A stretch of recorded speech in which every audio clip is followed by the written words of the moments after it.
Right. Can we have the poll question?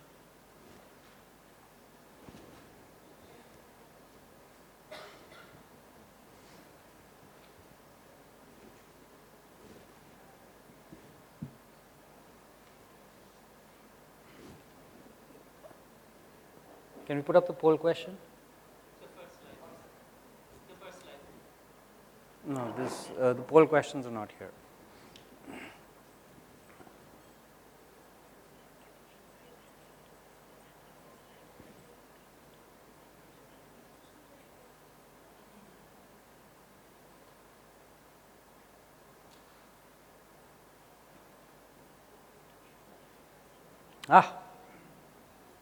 Only one person's answered. Okay.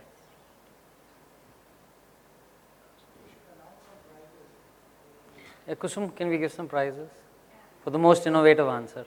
All right, we're back on Slido, everybody. I see people trying to log in, or it seems so. Perfect.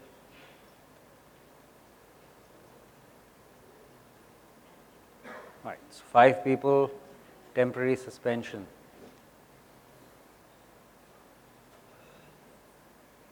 6, 7, 8. All right. So great. Everyone saying it's a temporary suspension of the process. Actually, what if we tell you it's a mechanism to delay? How many of you are going to agree with it? No? One person who agrees, I can see. 2. Mr. Harpal also agrees with it. All right. Good. Can we come back to the presentation? Yes, as rightly correct, it's a temporary suspension of the processing of the application for various reasons, predominantly, some deficiency that they believe in the application. And yep.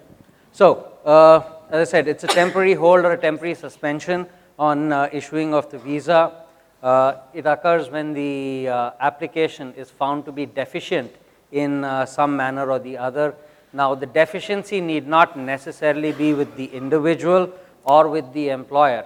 It could be some internal issues, which, when we talk about the reasons, we'll speak about. It could be some issues at the consulate level itself. And again, it's a way to give the applicant an opportunity to be able to overcome the deficiency that may exist in the application.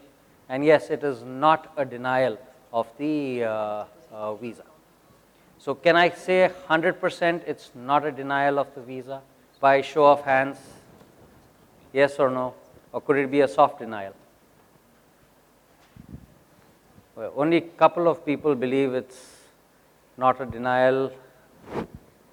Come on, guys. Or are you so sleepy? Yeah, more hands going up. All right. Okay. Anuj, I had a comment on the denial, if I may. It's here. Please. Sorry.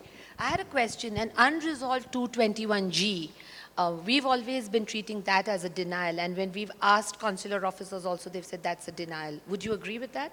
I mean, once a 221G is resolved, it results in a visa. But suppose you have one that's pending for 8 months, and it's an H-1B renewal. Then you decide, okay, hell with that application, I'm filing a B-1. In the DS-160, what do you say? Has your visa ever been denied? What do you answer?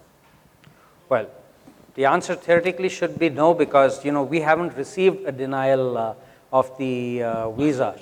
The final decision has not been communicated, right? I don't know, Satya, any? I think you are absolutely right. So it's not been adjudicated. So which means neither issued nor denied. So that's where it lies. So depending on what you are filling in the form, it should not be mentioned as like denied in the past in this situation. I have a follow-up question for all of you. In a situation where, the hypothetical that you raised, where there's an H1 renewal, I'm just, again, talking about hypotheticals here, December 31st, 2019 is the validity period. So this applicant must have traveled in March, again, with her situation with the 8 months, March of this year, and the thing will expire, the petition will expire in December, and they still did not make a decision. What would you advise your client to do come Jan 1st, 2020? So in this scenario,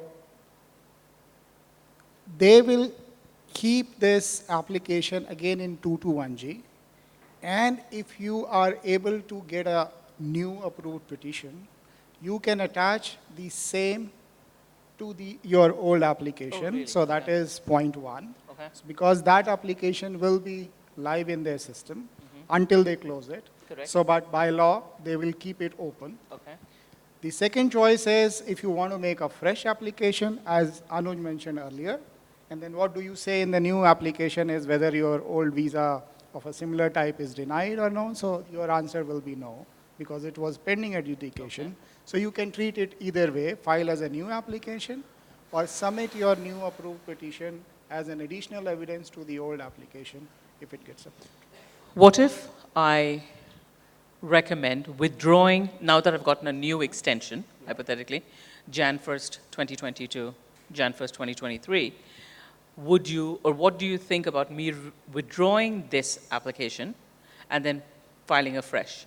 And again, I will stand the same argument that it was never decided, it was never denied, so I'm not going to say a visa was denied, and I have now a fresh application. I mean, it is obvious that they have a record of that because it's just a matter of months or weeks. How do you So advise? even the same thing. So if you want to spend additional money on a new application, go ahead, do it. Go ahead, do it. They will not mind it, Okay. right? But if I were you and I know that it is not denied, why should I be spending additional $190 in seeking another appointment? Good point. Yeah, so another point adding to that is, I don't know, again, your 221G has been pending for 8 months now, you've got this new petition, and let's say you go in for a new visa stamping on that, vis-a-vis what Satya Prakash was saying that, you tell the consulate, hey, I have a new petition and I want to continue my visa application. With the way you're suggesting to me, it is saying I want to go to the back of the queue, right? Because the probability of a 221G being issued on the new petition also exists. Probably depends upon why the original 221G was issued. So at least here, if you're saying, hey, I have a new petition, you can at least keep going back and telling them, you know what, my 221G is pending for 8 months, 10 months, whatever it is. But otherwise here, you know what, my 221G is issued just 1 week ago, and the consulate's going to say, I'm sorry, you know what, this is just too new a case. So Satya? even Anuj, on that thing, I will make a point is they will count the number of days pending application from the time you have submitted the last evidence. So if you are submitting a last evidence, say 5 days back, you cannot be claiming it's been pending for 7 months, right? Mm-hmm. So it is never so. I want to turn the facts just a tad bit. 221G, and now we have a letter with the intent or recommendation to revoke. Okay? In that scenario, I have actually a real question from a client that's actually in the audience who's asked me that, what should we do? How much longer should we wait? Because as everybody should know that with the intent to revoke, you do get an opportunity to restate and stand your ground. And we'll get into that based on your slides and information that there is a high percentage of a reversal of recommendation. Now, there's an amendment factor. So here I have an intent to revoke is the notice or the recommendation, the piece of paper that the company got, that the foreign national got. And now we have a real situation where the guy is not in the same location anymore and has a real job opportunity in another location. Well, the NOID has been issued to you pursuant to the consulate recommending back, sending their recommendation on the case to the USCIS, and the USCIS, appropriately issuing an NOIR or an NOID to you. Obviously, you should be looking at the option to respond to it as appropriately as possible. Saying, since the location has changed, I would rather abandon the application probably does not make that much sense. Rather respond to the NOID saying that, this is what it is. I'm assuming you may have filed another amendment for the new location for the person, provide the details of that in your NOID response, with the hope that, you know what, the NOID is going to convert back into an approval, which means the approval decision is going to be communicated again to the consulate, and which means the consulate will now land up issuing the visa to the individual. So that at least gives you that advantage vis-a-vis, you know, withdrawing and then, you know, reapplying all over again. And without the guarantee that the next application of yours again might go back into a 221G, and again you're sitting and waiting for 8 months. Here with the NOID, at least, you know, I reply back to it in, you know, a relatively shorter duration of time. I am going to have a positive or a negative decision from the USCIS and the consequently the consulate also on the application. And Poorvi, you think? No, I agree with you. Sorry, I'd follow the same strategy because at least over there you're going to get some definitive answer within some sort of finite time. Over here it's completely open-ended at the consulate stage. Right. Tough, but.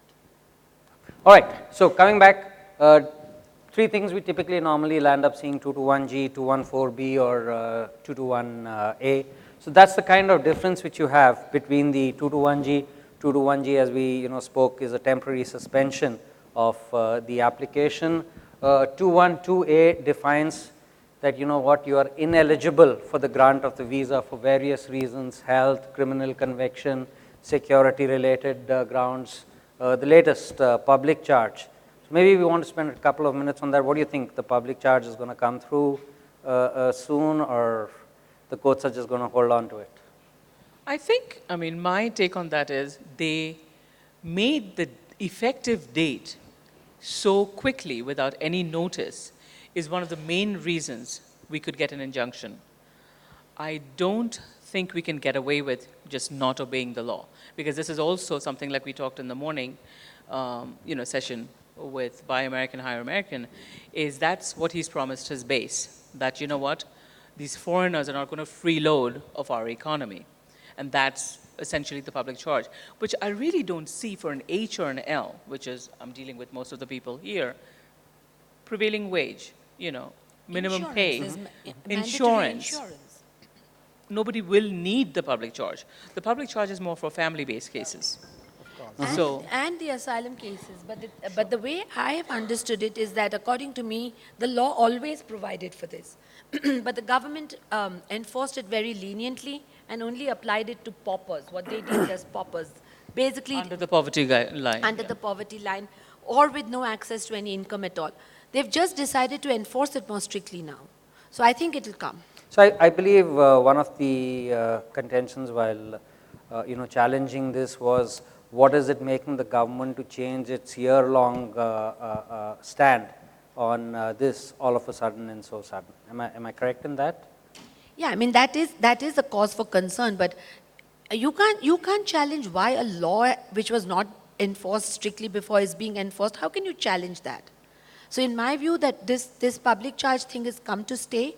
It is a bit painful and it could have devastating effect on families, but I don't think it'll affect the business community much.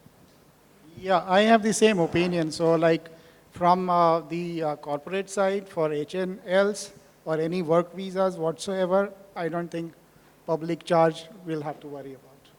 Mm-hmm. Yeah. It's probably more on the family-based.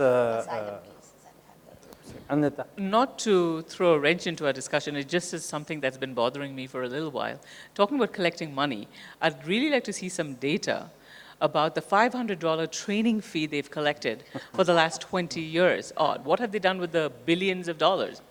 I don't see any Americans being trained for which we all still have jobs. Not just you, I think everybody here would like to know that. It's $500. Right? Where is it going? Millions of dollars from this room have gone contributing to that. No, but in fact, they should be copying the Australian system, because Australia actually measures what training you've done. And they've got parameters to show compliance with the training fee. These guys don't have anything. Yeah. Oh, sorry. And then finally, individuals who were removed from the US who are found ineligible for the grant of the visa.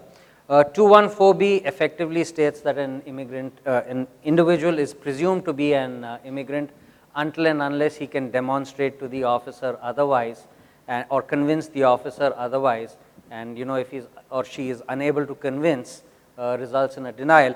This though is typically not applicable for your H&L because that permits dual intent, which means you can become an immigrant subsequently. May I? Please. Sorry, I just wanted to get the view of my fellow panelists. When you have a 214B for a business traveler, what is your strategy in your companies and for your clients? Should they apply soon, immediately, multiple times? What do you advise them? And what has resulted in success for you? So, typically we say don't apply for the next 3 months at the least, until and Cooling off unless period, some distance. You can really demonstrate what has changed, which would get the officer to review the previous decision. And trying to make an application 1 week down the road, well, very difficult for an officer to believe in 1 Odds week are you'll get the same circumstances have officer changed. also. So you can pray the officer gets. Yeah. That's the other thing. I mean, if you get lucky and the officer got down from the right side of the bed this time, maybe you'll get the visa. But yeah, we typically would say wait 3 months, okay, before you look at making another application. And then, when you're making the subsequent application, you kind of go through it in much more granularity to figure things out, and then, take an educated guess as to whether it clearly will be able to demonstrate that there is a change scenario or not. Satya? Yeah, so I have a different perspective. So to this is, if you are a firm believer that your application and your intent to travel on that visa classification for the kind of activities you are going to perform is right, you can reapply immediately. And if you feel that you will be able to convince the adjudicating officer that there has been a change of circumstances, in your circumstances, or certain information may not have been presented to that officer. So if you feel that is available with you, you may reapply at any given point in time. But if you feel that everything remains same, and you want to make a reapplication, trust me, their adjudication will remain same. So I jokingly say, if nothing has changed for you, so you can try until you take out all the money from your account. So you can do it tomorrow, day after. But if nothing has changed in your circumstances, trust me, their adjudication is not going to be changed. But having said that, when you reapply maybe in the next week, you believe that there was an additional information which could be provided, so you can go ahead and do it. And there have been issuances, and there will be issuances. And when you go and reapply soon, it will always be seen by a different adjudicating officer. So if you will land at the same window and by chance it is the same adjudicating officer, they will definitely direct you to a new officer who will see things with a different set of eyes. Of course, that your prior denial information will be available to that officer. Do you have a different view? I have a view, but after you. No. Same. So our strategy has always been apply immediately and apply multiple times, because if you are a bona fide traveler and you need to be there, it is very rare that in the 90 seconds that you get that you have been able to show them all the evidence or discuss all the circumstances. So mostly the officers have not seen what you have available or heard you out. So our strategy has been apply as soon as you can and apply multiple times, because you are a bona fide traveler. If there is something gray in your case, please don't. What has your success rate been? In these type of cases, almost 100%. I would say 100%, but I don't know. My team can answer. We don't measure ours like you do. But we've had very good success You have to rate. come up with a different result, right? Yeah, That's why we your do have client very is- good success rate. And in fact, there are ways in which we use the reapplication form to convey the case better, because it suddenly opens itself up to more opportunities to share information. So our reapplication strategy has worked, and we've really turned around some And you're tough fixing cases. the issues that were raised. No, we are not fixing. We are bringing up facts to the attention of the officer, which the first application doesn't allow you to do. It's that strategy is working. Okay, I would add something additional. So when we are talking about, hey, providing additional information to the adjudicating officer, in more than, say, 99.99% of the cases, do not carry any documentary evidence, but it gives you a confidence. Correct. Carry it, but trust me, they are not going to look at them at all. Not at all. So like, don't be surprised. So be ready to talk and explain it to them. That is how it is going to work. If you try to push something under the window, then you have another 30 seconds refusal, trust me. They are reasonable in terms of talking and you having a conversation and explaining. That is how they work. So, Poorvi, question for you. You said if you're a bona fide traveler, what's the definition of bona fide traveler? Is it a senior person who's traveled multiple times across the globe, or is a bona fide traveler also, let's say, a software engineer who's probably doing his first international trip? How do you define a bona fide traveler? No, so I'm not talking about the qualifications of the person. I'm talking about the purpose of travel. If you have a bona fide need to travel. So Okay. for example, an individual says, I have to go to this conference because it is in the technology space that my company leads in, and I must attend the conference. I'm presenting a paper. And he gets denied. He's a bona fide traveler. The conference date is finite. He's registered for the conference, etc. Even internal meetings, when you do group meetings and you have team meetings in America and those type of brainstorming sessions, because many individuals go from here for knowledge sharing, etc. It's a finite agenda of meetings. And if you don't get there by 14th of December, the purpose is gone. So that's why immediately is very important. So when you say bona fide traveler, you're more talking about the purpose and the reason why the person is traveling, rather than the individual per se himself. It should be both, but in this context, I was referring to the purpose of travel. Okay, great. So, I got a blue 221G, I got a yellow, I got a pink. What is the relevance of this, and is it something really hard fast which is followed? I don't believe that the color of the paper decides anything. It's probably just a practice which has occurred and which over a period of time has become, oh, I got a blue 221G, I got a yellow 221G, I got a pink 221G, or whatever it is. Okay, at some points of time, they probably used to signify this. Now, more often than not, we just see a white paper, unless, as I was talking to Satya, you're saying, they probably have old stationery left which they want to consume, which is why they're giving it to you in different colors still. But yes, at some point of time, or again, the different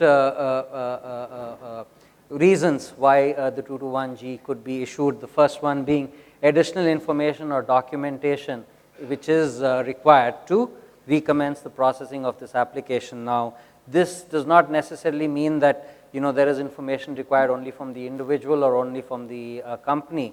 It could also be that there are certain additional checks on their system which they need to look at completing before they can grant the visa. But nevertheless, whatever it is, if it's something which is required from the organization or from the individual, it would be asked. If not there, at least worst case subsequently. Pink was typically determined by, it is sent for administrative processing, and we'll talk about that in a little bit. Yellow was referred to generally as general administrative processing, which is from a severity point of view probably 1 or 2 notches below administrative processing. And white for complex cases, which we spoke about a little earlier, where they're referred back to the USCIS because the officer believes that this application has probably been approved incorrectly or inaccurately, or there has been misrepresentation being made in the application. Their interpretation. Some fraud in their interpretation. Some fraud in the application. Wait, can we have a second poll question? Satya, you want to say while they're putting up the poll, anything on this? Yeah, so maybe I would want to shoot any questions to the audience. In the meantime, is why do you think if USCIS has adjudicated a petition based on all the documentary evidence provided, why do you think the consular officer has to relook at it? Anybody wants to answer from the audience? Sorry? All yours. I don't see a hand up. No, no, I'm saying is, see, USCIS doesn't see you, doesn't see the applicant. Okay. So the answer in the front of the audience was that the consular officer didn't like your face, so he refuses it. Just sharing. Color of your shirt. No, Okay, Anindita. no, jokes aside, I think, which we all know in this room, depending on the company and depending on the role, preparation of the foreign national for this in-person interview is equally important than getting the petition approved. Because if I claim to be an MD or some heart surgeon, you know exactly how well I'll do if I was interviewed by the head of the medical practice at Johns Hopkins. I know nothing. So here, these professionals are very well trained. Satya can speak more from previous life of his. In all fairness to them, they have a very difficult job to do. And in all fairness, let's be very honest, we come from a country, and I can name a few more, that has a lot of fraud. So it is their job to sniff out somebody who's lying. It's misrepresenting, maybe I'm not using the politically correct word. So it is something that they have been trained to do because they have the responsibility of approving visas to those who truly deserve it. And there is, if you start from that premise and work your way backwards, there is, in most companies, large, small, doesn't make a difference, I'm sure, a team of the immigration or HR team that should be investing time training and preparing for these consular interviews. And if I really know immigration for the 27 years that I've been doing it, I can do this in my sleep. So you don't have to second guess, so does she know H-1 visas? Does she know? And similarly here, we all know the dirty truth in this industry, do not necessarily trust a resume. So what has been put in that resume will have to be transpired when there's a live interview by the officer. And if I claim to be a 15-year veteran of Java, UML, XML, J2EE, JavaScript, and I barely, when I'm put on the spot, can even put two sentences together, it's fraud. An immigration officer cannot see that in a petition. A petition could be very strong, a resume could be very strong, but in person, I can't fudge, I can't act. To give you an idea of how hard the job is, and Satya, I hope you can bear me out on this, is each officer starts working at 7 a.m. in the morning, and by 12:31, they have to have interviewed between 100 to 150 non-immigrant visa applicants. That includes Bs, Hs, and Ls. Can you imagine that type of pressure? Horrible. Yeah, of course, yes. So that's very hard, and that is why where you feel is, I just got a 30 seconds to 3 minutes to 5 minutes is like kind of you had a prime time, right? So this is how they operate. And their questions are very, very specific. So it is something like I have always quoted as an example. So when we are coming out of our international travel through our customs, right? They only cross-box certain suitcases only, and in 99% times they are right. So consular officers are constantly talking to the people of the similar nature, going for the similar work, so it gives them a fair idea of that application. And the answer to my initial questions, which Anindita answered it very smartly. So USCIS will trust whatever you present as a documentary evidence. So if all that documentary evidence is in place, they are inclined and they are bound to grant a petition. To match that petition with the applicant is the responsibility of the consular officer. That is why they want to re-verify is if you have this qualification or if you are going to work for this particular, so whatever was filed at the USCIS, do you match to it? So this is what they try to figure it out. And they have every authority to vet a document because whatever you have presented, they can go back and validate it. So they have a specific unit which looks into that, which does that. So that is why when they ask you in the 221 JSs, provide us the entire set of what documents you had presented to the CIS. So they may be wanting to verify certain information. They may not have had that exact information while they were chatting with the visa applicant at the time of the window. Right. So 88% of people think that the 221G issuance has gone up since Trump has taken over. 13% believe there's no change. Unfortunately, nobody believes there's a decrease as far as that. So let's see what the government numbers say over here. How many of you will believe if I said the number of 221Gs went up during the Obama administration and not during the Trump administration? How many of you would agree with that? One person. So everyone's sticking at 2. So everyone feels that 221Gs went up with Trump coming. Let's see what the numbers have to say. Oops. 221Gs in the Obama administration saw a much higher growth than what is being seen as far as the Trump administration is concerned. So if you see in 2015, 221Gs went up by 11.3%. 2016 is when we had President Trump coming in. It's been 5%, 0.7 and 0.34% increase till 2018. 2019 numbers are yet to be published, so we can figure out and see what happened in 2019. But that's what the numbers say. And in terms of being overcome, as far as non-immigrants are concerned, the difference between what it was in 2014 and now is not too big. However, if you see in 2015, it was probably amongst the lowest levels in the last 5 years, with only 84.9% of 221Gs being overcome as against 88.5 today. So does that mean there is some difference, or what is it that we're missing over here, or is it just a perception issue that, this challenge is there since Trump is over here? What would be your views, Poorvi, Anindita?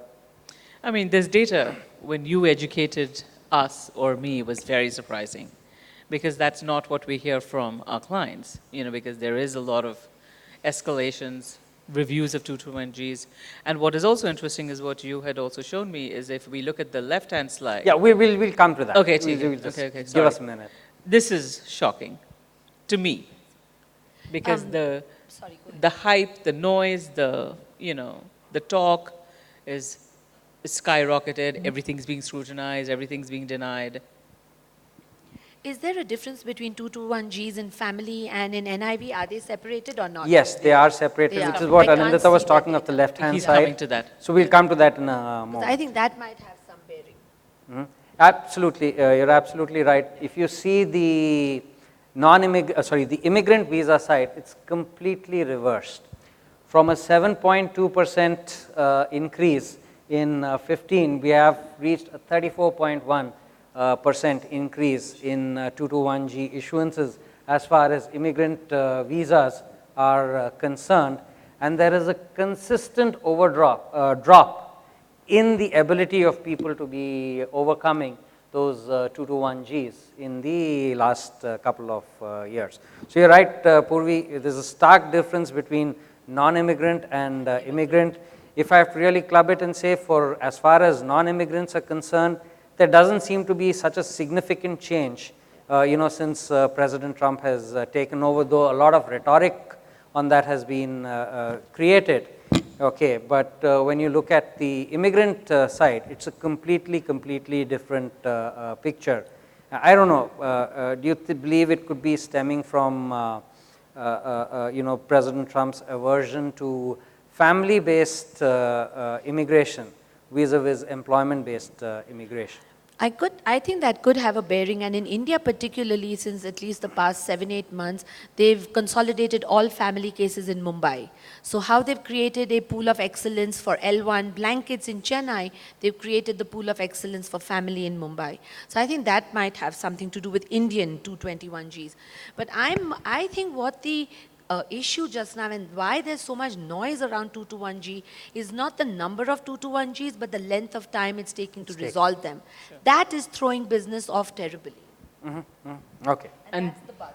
Okay. I guess the inability to control the process, because once you go into administrative processing, there is no timeline that you can predict. It's going to take 60 days. It's going to take 2 more weeks. It could be 8 months. True.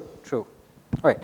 So let's see some of the common reasons for 221G. Like I was saying, it's not necessary there is a deficiency with some of the documentation or the information provided by the employee at the counter. It could be a simple thing of no data available on the petition information management system, where there is nothing the individual or the employer can do except that, go there, give your interview. They say, I don't see your data on PIMS. Now it's the officer's responsibility to make sure that that gets overcome.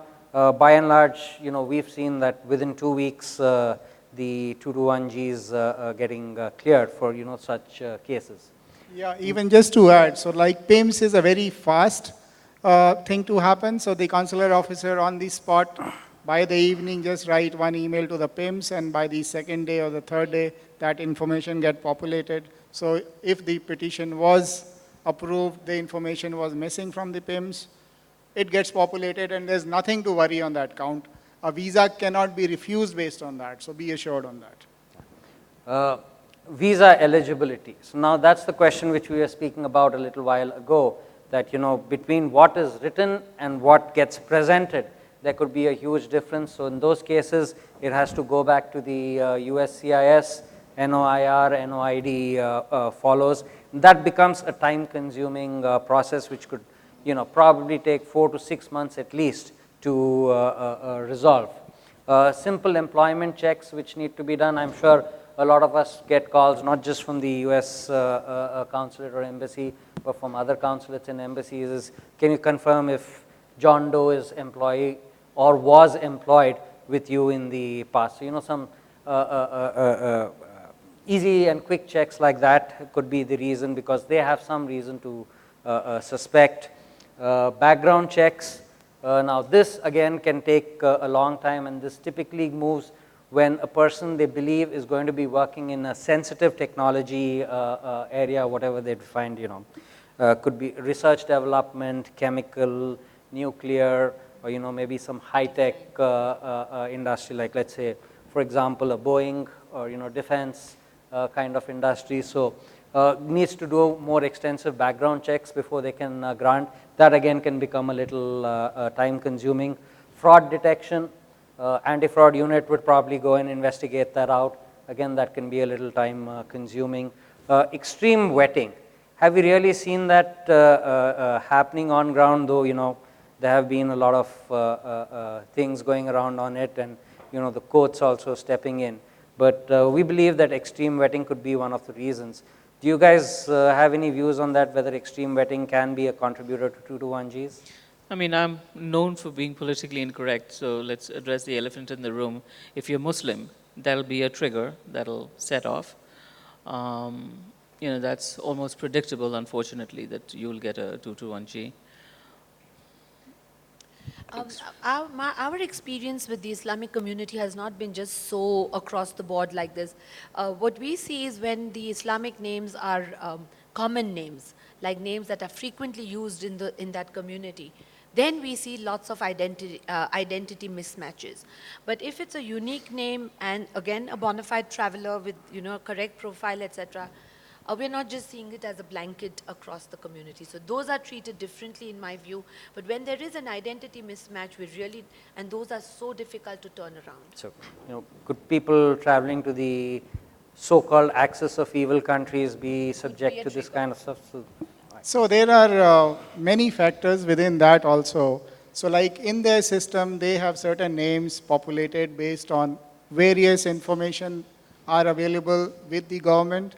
So as soon as any information which is available to them, which matches to your application, so it's considered to be a hit. And they will go back to a department who had produced that hit into the system. So it is not that the State Department will remove a hit from the DHS, right? So they will talk to them. And for example, even somebody who has, just to make it more clear, somebody who was in the US has come to renew his or her visa here in India and was caught under DUI, so like driving under influence, right? So I'm saying that's a simple hit, but it was put in a system. Although the person may have resolved it, pay the fine, whatever may have been done to resolve it, but it will reflect in their system. And what they will do is put your application on a 221G, and they will ask you is, we see this kind of information about you. Do you have documentary evidence that this is resolved? So if you produce that, then they will write back, and this hit will be removed from the system, and they will be able to issue you the visa. If I can add something from a case that we handled, it was a student visa for a family friend, actually. And the kid was coming back to university. He had gone for a summer vacation, and Emirates informed him, his parents and him, that he could not board the flight the next day because his visa was canceled. So that was the first time the parents found out about it. And then there was obviously a discovery, and a discovery was made that there was a charge to this kid being amongst friends who were carrying drugs. So by virtue of being in the same car, he had, this charge put against him, and unfortunately, he did not come to his parents. He had family in the US. He didn't approach the family to just solve the issue or address it. And by just being scared, the university foreign student office advised him, I don't know who the exact professional title of the person was, to go to court and pay the fine, which is admission of guilt. So from that, the process was followed, and there was an admission of guilt. And then what we ended up helping with was go to a lawyer in the state this happened, go through the records, exactly document whether this particular student was the one carrying drugs, doing the drugs, or was just in the company of. And then the courts threw the case out.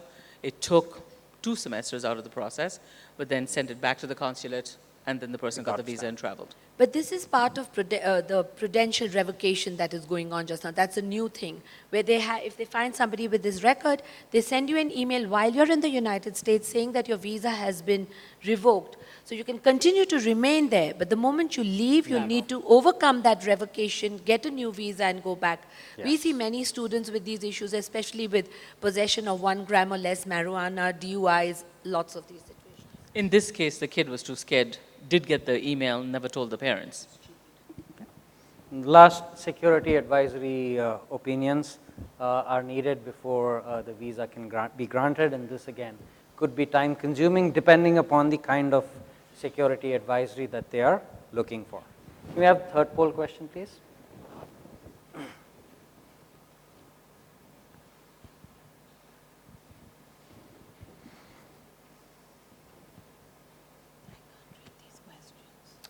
One to 3 months, 2 to 4 weeks, more than 3 months, within 2 weeks. Yeah. I think we've addressed that. Yeah. Right. So most people believe that it's coming within 1 to 3 months. Our kind of experience has been, in 2 weeks, most of them get cleared out. But yes, there are the ones which get stuck, and then, there is now 3 months, 6 months, 9 months, really not too much. Right. Right. So the other challenge I would want to draw attention to you, so I don't know if you are facing the same problem. So if it is getting resolved in 1 to 3 months, and particularly for a person who has returned from the US to renew his or her visa again, so what do you do with the person? Right? The person has a lease in the US, house, car, maybe the family stayed back and the person traveled alone here. And maybe the family came back, but these kids were studying in the school, so what do you do here? Right? Do you continue to pay the employee the US wages? Do you stop paying the employee US wages? Will the employee be able to survive the lease and the other nuances of his stay in the US? So it is becoming a lot more complicated. So what in those cases, Anindita or Poorvi, what do you recommend to your clients?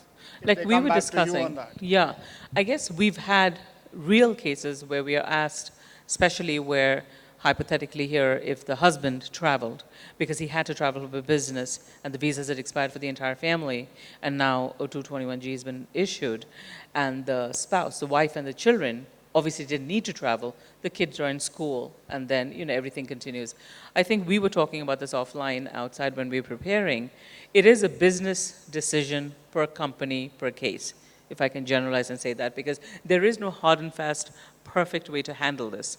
So if you are a company that can come up with an HR policy which says, okay, we will wait for 3 months, but at the end of 3 months, you know what, we will have to wind up and ask even the family to return. Now, the issue that Satya brought up is, how are you handling billing? Because if the person's sitting in India, still performing the services, because you can't tell the client that the talent is unavailable, or else you lose the account, or whatever, this opportunity, how do you handle that? Where you're billing for the services of this professional, only that he or she is sitting in India and still providing the services. So, You also have to be careful about benching issues, because Yes.